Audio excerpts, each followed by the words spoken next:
Welcome to Imperfect Momming. Our children are constantly looking to us for examples. The term role model doesn't quite cut it here. We are shaping their worldview with every move we make. You see, it's not in the lectures we give or moments where we are actively attempting to teach them. It's in the micro movements we make, the unconscious ways in which we navigate life. We are constantly teaching our children how to show up for themselves, their friends, their future partners, and even their future children. So what can we do to ensure we are raising thoughtful, compassionate, self-aware human beings? We have to become them ourselves. No one is perfect, but we can still all be better, and it starts with self-healing. Let's get to it.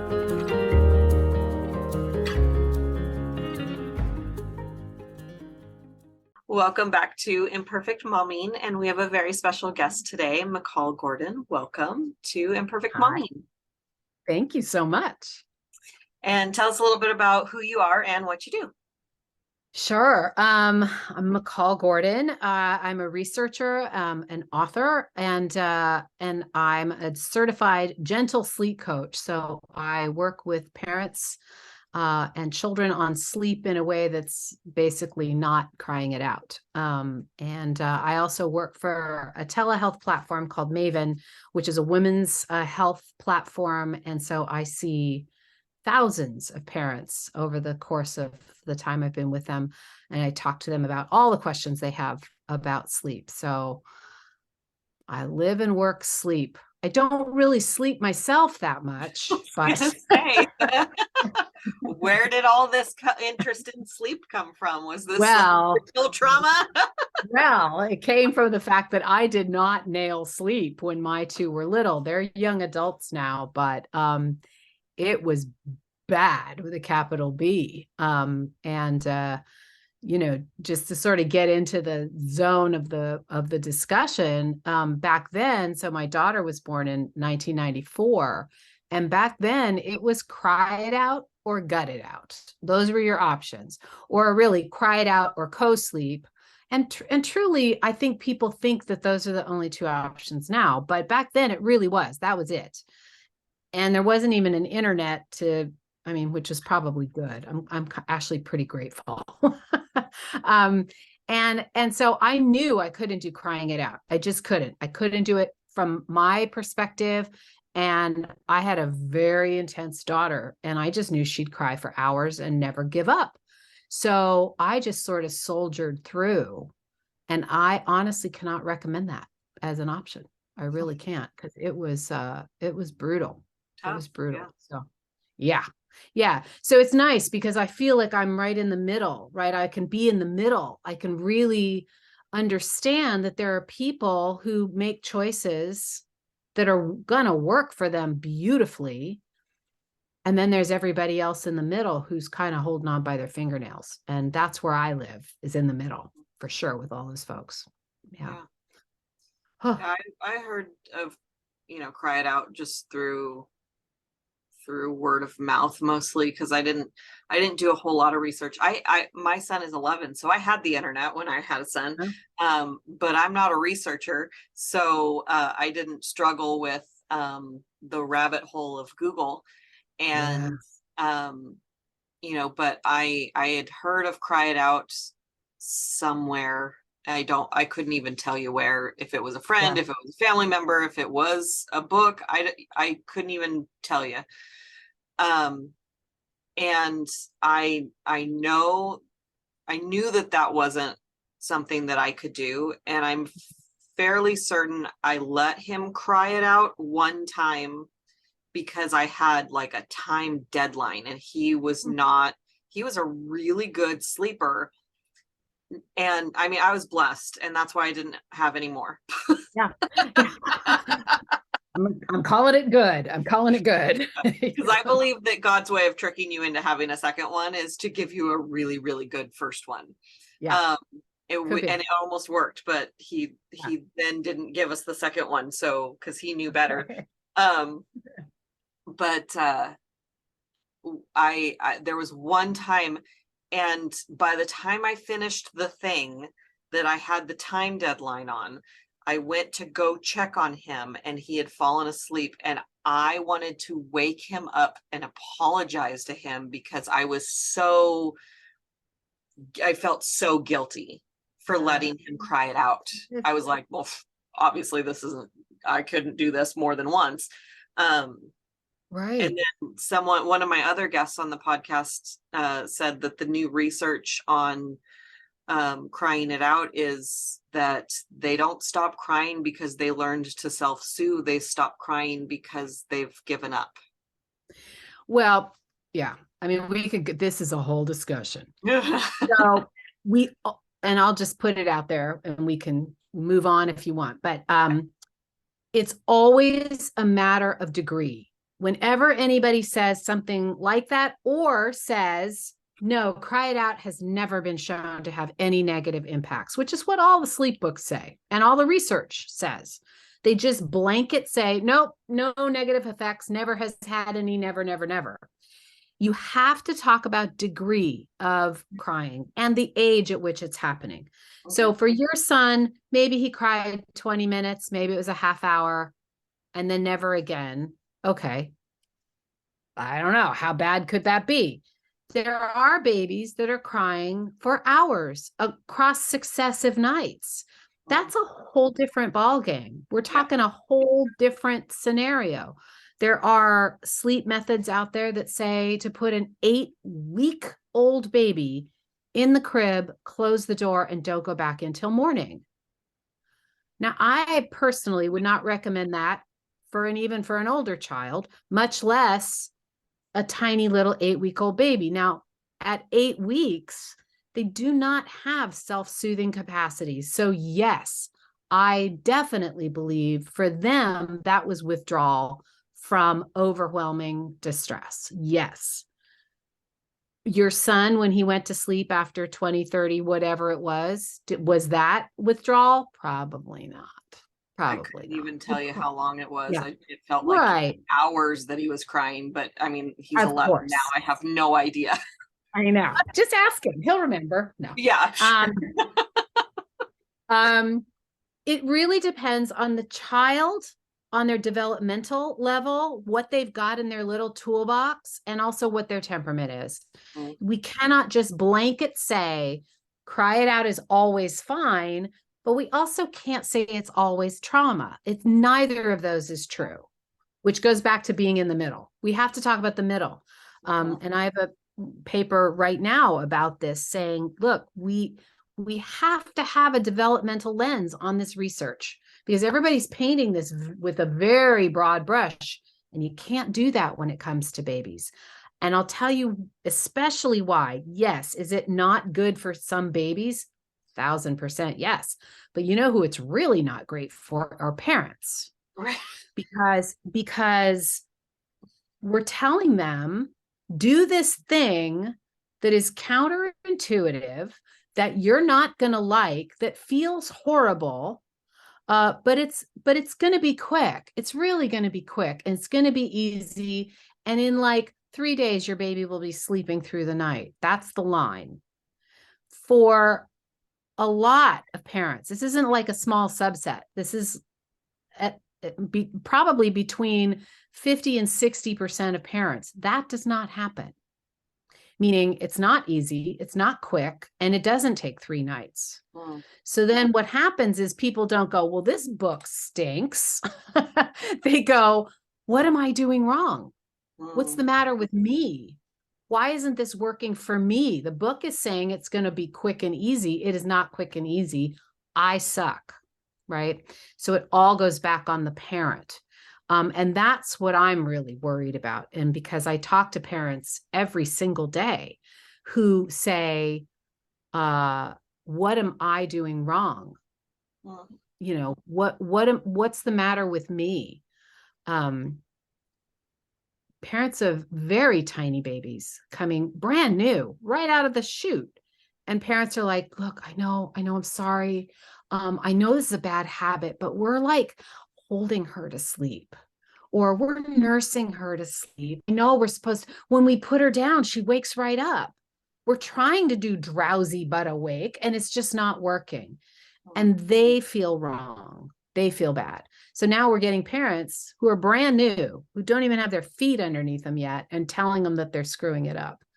And I'm super curious about, what are the repercussions of that as they move forward? When you're starting out going, I don't think I know what I'm doing. Like, what does that do to parents? Yeah. And I think that it depends on all of the ways that we deal with life. Like I had guilt, and when I had this thought that my son was going to one day come back to me and say, how come you didn't protect me? But because that's a fun question to imagine your son asking you, and a fun exercise in torture. And my defense mechanism, my protection mechanism is, I'm going to leave you before you have the chance to hurt me. And so I started separating emotionally from my son. That was my way. And I didn't recognize it until I let go of the guilt. That was my way of dealing with this incident that I felt guilty about. Right. So everyone, just like we have, what you were talking about before, which I appreciate the reminder of these blanket statements that we hear, the reminder that, there's factors. There's always factors. There's variables that they don't talk about. They say XYZ study says blah, blah, blah. We don't know anything about the study. 90% I do. I don't. Well, I do. And let me tell you, can we talk Emperor's New Clothes? When you start looking at it, you go, wait, this is what it's all based on? Are you serious? So here's a really good example on the crying issue. There's one really seminal study that supposedly documents that there was no impact, no emotional impact to crying it out. And it was a very small group of babies, I think 15, maybe between 6 months and 15 months old. And it's the only one where they actually graphed how much crying there was. In a lot of these studies that say there was no impact, we have no idea how long those babies were crying. So we don't know if the whole sample, all the kids cried 15 to 20 minutes and they said, see, there's no impact. We're like, okay, great. 15 to 20 minutes has no impact. What about hour and a half, 2 hours? What about then? Yeah. Crickets, right? So this study had actual graphs for each child that participated. And they had different strategies. So one group was called pure extinction, which is cold turkey, cry it out. Like you just leave the room, you don't come back. One was like quick check, which is sort of probably like Ferber, where your parent is coming back in. And the third one I think was parental presence, which basically is cold turkey, but you stay in the room and pretend you're asleep. I know, I don't get it myself, but I don't get it. Anyway, those are the 3 categories. And they charted how old the baby was and how much they cried. Within one category, it was like weeks. So we're talking 21, 24 nights. And I just totaled it up. Within one group, one kid cried a total of 130 minutes, which across 20 days is 10, 15 minutes. And you look at the chart and sure enough, like the first night was 20 minutes and then it was 15 and then it was like 5, 5, 5, 5, 5, 5, which is how they promise it will go. Oh. Then the kid in the chart right next to them was 6 months old. That child cried 900 minutes. Oof. 900, 200. Yeah. And because they averaged it out, on average, the kids did fine. But I'm super curious about that kid who cried 900 minutes and at the end of 3 weeks was still crying for an hour and a half. That's a lot of crying. So I'd love to see that child's data points. I want to see that child's assessments and see did they as an individual have a much different experience? Because that's the information parents need. Yeah. They really do, because they're getting this message that it's always fine, no matter what age of the child. And that just can't possibly be true. We're not giving parents outs, and we're not giving them plan Bs, and we're not giving them guardrails. Like, if your child cries this much for this many nights, stop, take a breath, reevaluate, whatever, try a more gradual approach. No, it's like, cry it out, cry it out, cry it out harder. That's the advice. And it's not serving a ton of people, a ton. I'm not kidding. It's a ton. And I want to talk to the parents of the ones that had to be in the room. I know. What was their trauma like? I don't get it. So, again, it's a matter of degree. Degree. Kid cries for 20 minutes. They go to sleep. Bob's your uncle. It's done. Great. Lucky you. I have had people who were like, yeah, my kid cried for 15 minutes and fell asleep. And then the next night it was 5, and then we were just done. I cannot argue with that. Although chances are that kid would have slept well, really, no matter what you did. But I'm really talking to the ones that I hear about where, number one, it's lots of crying.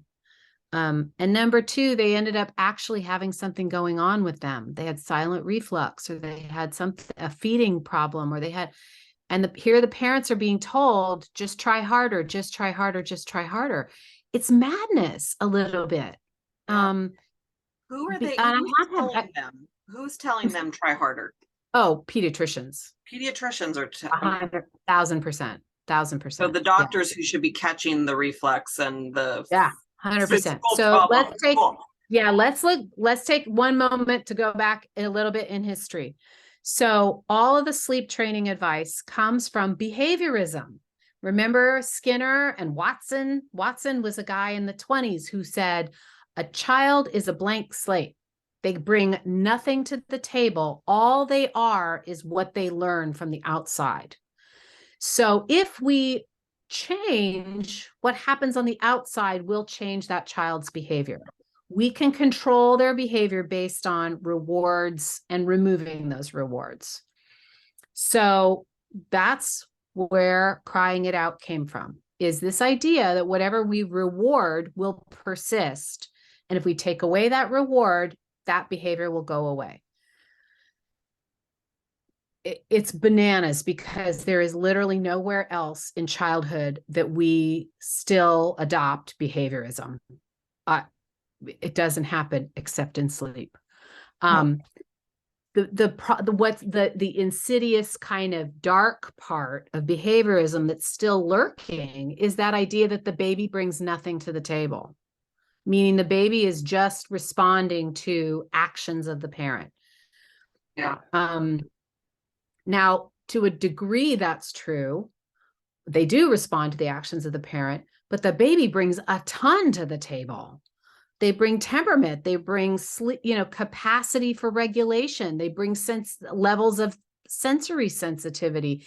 They bring all kinds of stuff to the table, and so do the parents, right? And behaviorism zeroes all that out. And that's why all the research kind of doesn't take any of that into account. They just look at babies. And in fact, they don't even break it out by age. Like I said, a lot of the studies will say, we sampled children or infants age 4 to 52 months. If you do the math, 52 months is almost a 4.5-year-old.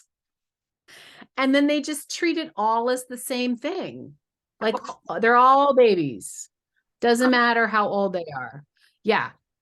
See what I mean? Yeah. Emperor's new clothes.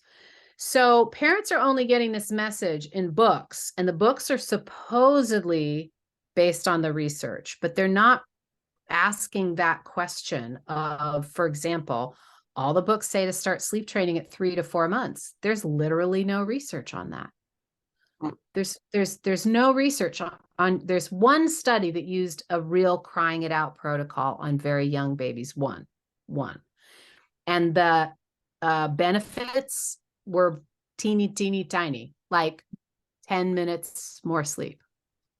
So most people would go, that is not worth it. Yeah. Parents get an impression from the books that babies, again, broad brush, all babies should be sleeping X amount of time. You should be putting that baby down drowsy but awake. You should be getting them on a schedule.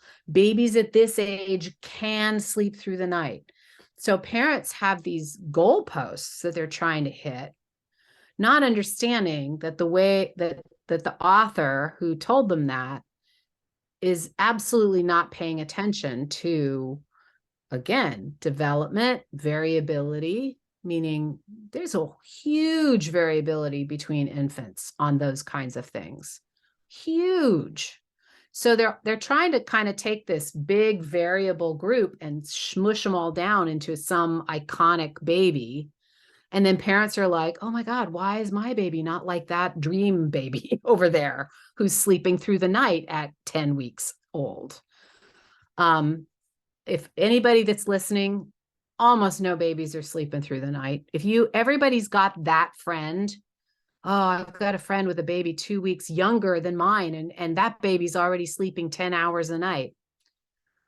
Yes, those babies exist, but it's not all babies. In fact, it's not even a lot of babies. It's a few, but everybody's got a friend. I don't know. And I'm gonna do it because you mentioned the friend. I'm gonna do a throwback to "He's Just Not That Into You," the movie. You know, there's an exception to every rule. You're not the exception. You're the rule. So if that person's baby, if your friend's baby is sleeping through the night, good for them. Yeah. Yours isn't. Yours isn't. Right. And you're in good company. And that, especially if you have a friend who said, oh, it's because I did taking care of babies, or I did this great program. If a baby is sleeping through the night at a crazy early age, that parent could have done nothing and that baby would have slept through the night. So that's another way we set parents up for failure, is that person says, oh, you got to try this. Mom's on call. It totally works.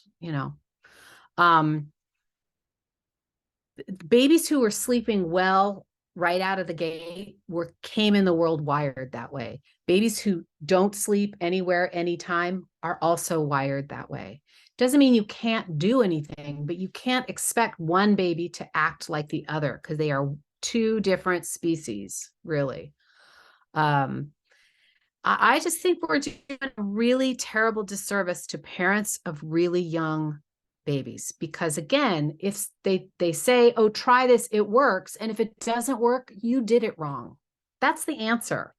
That's what they say. You just did it wrong. And then parents are like, I don't get this parenting thing at all. I mean, I'm a little bit glad that I was not a researcher.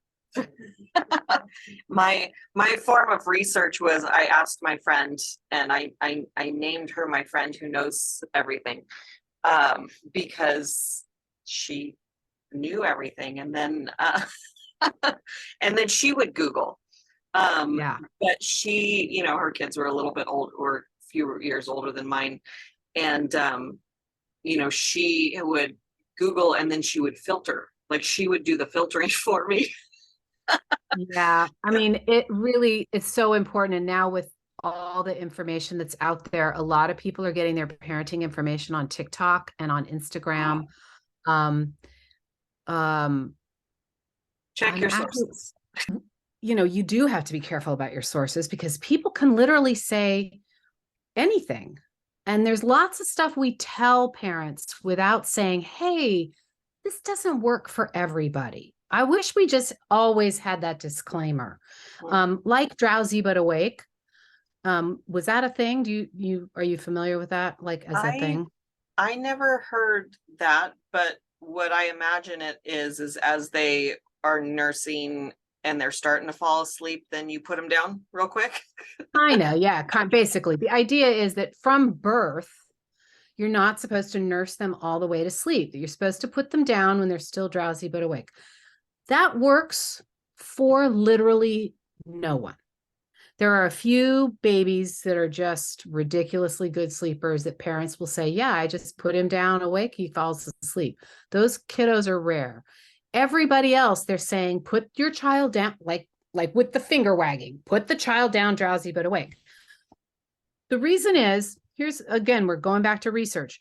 Research says children who were put down drowsy but awake slept better. What they don't say is children who could go down drowsy but awake were probably really good sleepers. And so, yes, they did sleep better. Was it the drowsy but awake, or was it just that they were good sleepers? So the advice says, well, research says to put the baby down drowsy but awake, but they really should say, and if it doesn't work for you, that's okay. Just try later, right? Your kid's not ready yet. It's okay to help them. And I think that's what parents need. When I talk to parents on this telehealth platform, they come in, I think sometimes wanting to tell me things they think I want to hear as a sleep coach, right? So they're kind of, okay, I'm going to tell you all the stuff that I'm doing, and I know I'm not doing that right, and I'm trying to do this, and I'm trying to tick all the boxes. And when I say, hey, you have a 4-week-old baby, you have a long road. All this stuff you're doing to help your baby sleep is developmentally and biologically appropriate. I honestly see the stress floating off their shoulders because they feel that carrying and holding and rocking is instinctively what's good. But they're made to feel guilty for it. Right. And that's what really drives me up a tree, because there's no need for that. There's no need to make parents feel bad so early in their life. Because we've got plenty of time to feel bad later. That's what I tell them. I'm like, look, folks, parenting road is long. You got to pace yourself. There's so many opportunities to screw up your kids. Oh my God. So many. and none of them are going to be what you think they're going to be. Like all of the preparation of to not screw up your kid, it's going to be something you weren't prepared for, where you're like, totally. Oh crap. Like the effect of peers, right? Recess. Oh my God. Yeah. Forget it. I'm really glad I never heard of this drowsy thing, because my favorite thing my son did while nursing was fall asleep. Yeah. And it didn't even have to be nursing, because I did 6 months of nursing and then I switched to bottle, and he would just fall asleep while he was eating, and I just thought it was the cutest thing, and it was my favorite thing, and I only knew that it was my favorite thing because I fed someone else's. So I was a surrogate, and the very first baby that I carried, I got to feed her first bottle, and she fell asleep, and I was like, oh, that's my favorite. Somebody take this baby from me. Yeah, right. That's awesome. That's awesome. Oh, that was my favorite thing. Okay, well, I'm done. I know, right? And to make parents like feel sort of like, oh, I really love this, but I know I shouldn't be doing it. I mean, it's so backwards. I mean, I tell parents, look, when you instinctively hold a baby over your heartbeat is regulating your baby's heartbeat. Your breathing is regulating your baby's breathing. Your presence is helping your baby feel regulated. That's our job when the baby is brand new out of the gate. Our job is not to get them good at being independent right away. They're physiologically not able to do that. They really aren't. We have to be, I said to somebody the other day, we have to be like an exoskeleton for them at first, because they, that whole 4th trimester thing, like we decided to walk upright, and so babies had to be born early. They're not ready to be out in the world. So we have to be there for them in that way. And parents know that instinctively. And I think sleep advice just needs to get a grip, because it's really making parents feel pressured and bad at a moment where they should just be hanging out with their baby. You know, the last baby that I birthed, they were twins, and I visited them a couple weeks ago, and when I got there, I didn't recognize it at the time, but when I got there, the mom and the grandma, one of them said, "We are spoiling these babies because someone is always holding them," which wasn't true, because when I got there, they weren't being held. But I kind of think that they were talking about the sleeping. So I'm going to send this episode over to her so that that she can have a little bit of relief, and if she needs to contact you. But yeah, I mean, it's just yeah, go ahead. Sorry. Go, if you finish your thought, and then I'm going to ask you for your piece of advice. Yeah. Yeah, I mean, sleep develops as the brain develops. So the speech that I give to brand new parents is sleep is in the brain. And we can, despite what, I mean, the books are sort of written, I think, to make parents feel like they have more control than they actually do.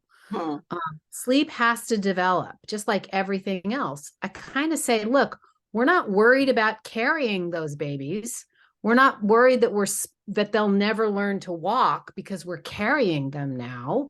We're carrying them because they can't walk. And it's the exact same thing with sleep. There's a lot of skills that have to come online before a baby really is able to manage their own sleep and get themselves back to sleep. If we try too early, we're either going to be setting ourselves up for failure, or we're going to be pushing a baby in ways we really shouldn't. It takes time. There's lots of stuff that has to happen in the brain in order for this stuff to work. So do what works. I say first 6 months, do what works. Yeah. If it works, go for it. That is going to save you time and stress. Yeah. You can worry about it at 6 months. At 6 months, you can go, okay, baby, you got more going on for you. Stuff is settled down. We're going to work on sleep skills now. And it works beautifully. There's no difference between people who started early and didn't start early. So you do you. Right? That's really good advice for parenting. You do you, boo, or life, whatever. I have to add the boo at the end of it. I don't know why. Is there a book that was instrumental in your personal journey? Yeah. So when we're talking about, feeling bad and, well, this is segueing into sort of like what it's like to be a mother in our, in our society, and Instagram and TikTok and Facebook have been shown to really, I mean, it's got some great stuff and it's got some dark sides, right? In terms of what people are seeing and comparing themselves, and there's just a lot about being a mom that came as a shock to me. So my book is called The Mask of Motherhood by Susan Mosshart, Maushart. And the subtitle is something like "Why Motherhood is So Hard and Why We Never Talk About It."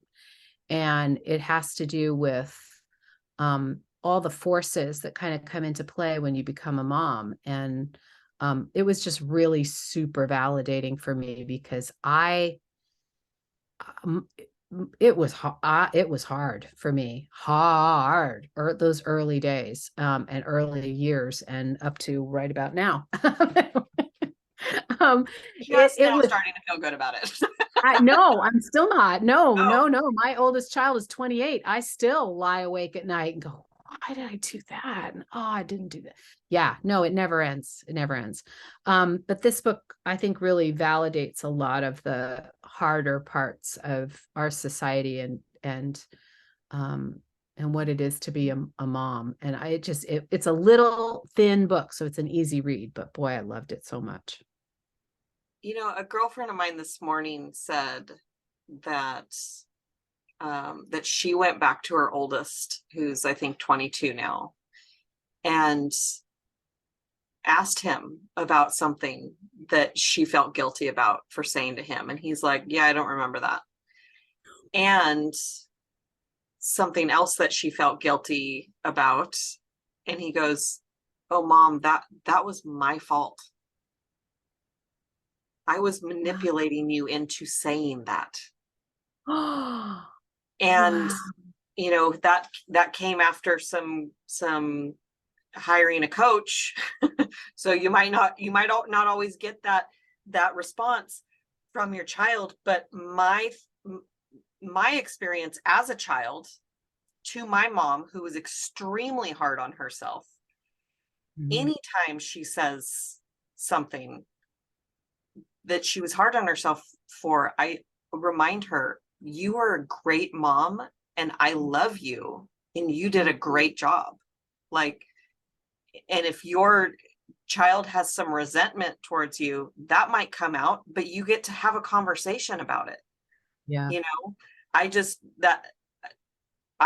think for moms whose kids are older, and I might be, you know, too scared to do this when I get older or when my son gets older, but that would be my advice, is to go back to your child who's flown the nest and who's, you know, and say, you know, I feel bad about this. Yeah. And see what happens. See what kind of conversation comes out of it, because there could be some healing on both sides. Then again, yes, absolutely. But then again, they say stuff like, well, you know, what was really hard was that time you did this one thing. And you're like, I didn't do that. That wasn't right. Whatever. Like, the things you think are going to stick are not the ones that it doesn't, you know, it doesn't go that way. But I would say for parents out there, if anybody, new baby, not new baby, really, it doesn't really matter. Just take all that sleep advice with just the most massive grain of salt, and know that they're talking about an avatar of a baby. They're not actually talking about real live babies, because real live babies have huge variation in their behaviors and in development. So your baby may not fit that cookie cutter. And I'm not sure how many babies actually do. So know that you can always intervene on sleep. You do not have to use crying it out. There are options. Just take a breath, because there are more fires to put out than just sleep, right? Yeah, right. And where can our listeners find you? Sure. I have a website.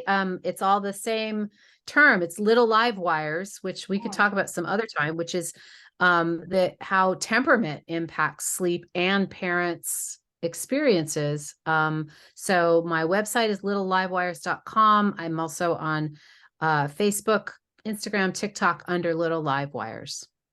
Awesome. Thank you so much for being here and for a lovely conversation and very informative for me. I mean, I'm past this stage, but I loved everything that we talked about. It was great. And I think we have another topic to talk about next time. So I'm here. Okay. Continued, right? Right. Perfect. Right. And there will be another episode of Imperfect Momming for you all next week. And until then, keep healing. Bye, guys. Thank you for tuning in to Imperfect Momming. It's time for us to step up and realize that our power is not in trying to shape our children. Our power lies in shaping ourselves into the people we want our children to model themselves after. Don't just do it for your kids. Do it for yourself. When you become a more self-aware, compassionate, and confident person, you and everyone around you benefit. For more information about me and my work, visit AliciaLyons.com. That's ALYSIALYONS.com. See you next time.